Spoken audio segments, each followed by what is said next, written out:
Paalala po lamang, ang impormasyong aming ibabahagi ay para sa layuning pang-impormasyon lamang at hindi opisyal na payo ukol sa tulong at regulasyon na kung saan mang seksyon ng gobyerno, Pilipinas man o Japan. Mga dokumentong galing sa Japan, gaano katagal ang release, magkano ang bayarin, at may interview ba, at ano ang working hours. Marami ang nagtatanong tungkol sa mga dokumentong nanggagaling sa Japan, lalo na ang mga Pilipinong may asawa, kamag-anak o dating naninirahan sa Japan. Kadalasan ang tanong ay, gaano katagal bago ma-release ang dokumento, magkano ang bayarin, kailangan ba ng interview, at ano ang working hours ng mga opisina sa Japan.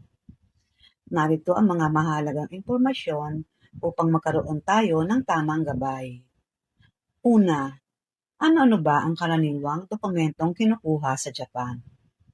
Kabilang dito ang Kosekitohon o Family Registry, Kosekishohon, Juminsho o Residence Certificate, Marriage Certificate o Konin Todoke, Juri Shomesho, Birth Registration Records, Death Registration Records, Certificate of Acceptance, Police Certificate, Certificate of Eligibility o COE, at iba pang dokumentong kailangan para sa visa, passport, at legal na proseso.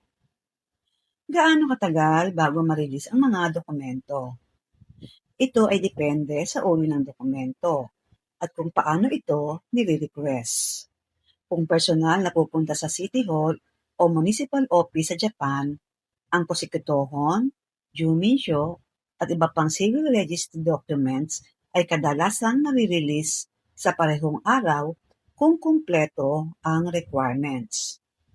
Kung ang request naman ay ipinapadala sa pamamagitan ng koreo o mula sa ibang bansa, maaaring tumagal ng 1 hanggang 2 linggo o higit pa dahil sa proseso ng pagpapadala.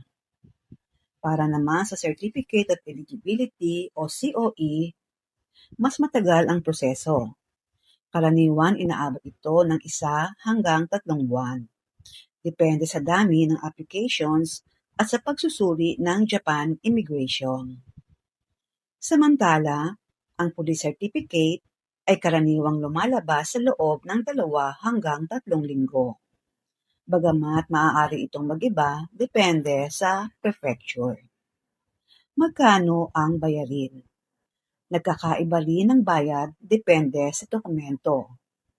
Halimbawa, ang Kosekitohon, humigit kumulang ng yen 450. Ang Juminsho, humigit kumulang yen 300 hanggang yen 400.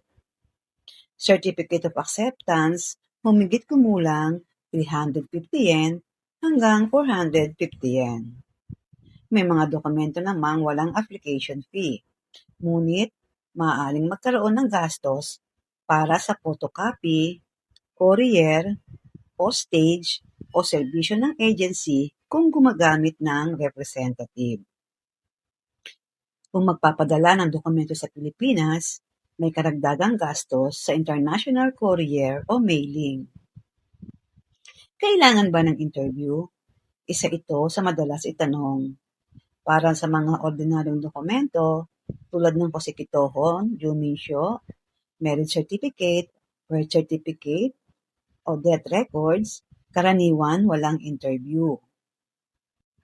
Kailangan lamang magsumiti ng tamang application form, valid ID, at kung kinakailangan ay proof of relationship o authorization letter. Gayunpaman, kung ang request ay may legal na issue, may kakulangan sa requirements, o may kailangang i-verify ang opisina, maaari silang humingi ng karagdagang dokumento o paliwanag. Sa mga visa application at COE, may mga pagkakataong maaaring tawagan o i-interview ang aplikante kung kailangan ng karagdagang verification. Hindi ito nangyayari sa lahat ng kaso. Ano ang working hours ng mga opisina sa Japan? Karamihan sa mga city hall at municipal offices sa Japan ay bukas mula Lunes hanggang Biyernes, 8:30 ng umaga hanggang 5 p.m. ng hapon. Karaniwang sarado ang mga opisina tuwing Sabado, Linggo at Japanese national holidays. May ilang lungsod na nagbibigay ng extended hours o Saturday service para sa piling serbisyo, ngunit hindi ito available sa lahat ng lugar. Kung immigration office naman, maaaring iba-iba ang schedule depende sa branch, kaya mas mabuting mag-check muna bago pumunta. Paano kung nasa Pilipinas ka at kailangan mo ng dokumento mula sa Japan? Hindi ibig sabihin na kailangan mo pang bumiyahe papuntang Japan. Sa maraming pagkakataon, maaaring mag-request sa pamamagitan ng authorized representative o proxy, mail request, o tulong ng isang legal na dokumento o power of attorney kung kinakailangan. Mahalagang tiyakin na kumpleto ang requirements upang maiwasan ang pagkaantala ng proseso. Mahalagang paalala. Una, siguraduhing tama ang pangalan, petsa ng kapanganakan, at iba pang detalye sa application.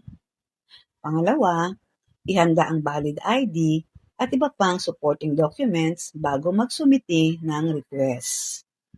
Pangatlo, tandaan na maaaring mas tumagal ang proseso kapag may kulang na requirements, peak season, o holiday sa Japan. At panghuli, kung ang dokumento ay gagamitin sa Pilipinas, maaaring kailanganin pa itong ipa-apostil o ipa-translate depende sa requirement ng ahensyang pagsusumitihan. Sa kabuuan, ang pagkuha ng dokumento mula sa Japan ay hindi naman mahirap kung alam natin ang tamang proseso. Ang release ng simpleng civil registry documents ay kadalasang mabilis kung personal itong kukunin at kumpleto ang requirements. Ngunit kung mail request, international delivery, o immigration-related documents tulad ng COE, kailangang maglaan ng mas mahabang panahon. Ang pinakamahalagang payo ay huwag magmadali. Siguraduhin kumpleto ang requirements at planuhin ang pagkuha ng dokumento, lalo na kung ito ay kailangan para sa visa, kasal, passport, o iba pang legal na proseso. Disclaimer lamang po, ang lahat ng impormasyong ibinahagi ay para sa layuning pang-impormasyon lamang at hindi garantisadong kumpleto o laging updated. Ito ay maaaring magbago ng walang paunang abiso. Ang creator ay hindi mananagot sa anumang direkta o hindi direktang epekto na maaaring magmula sa paggamit o interpretasyon ng impormasyong ito.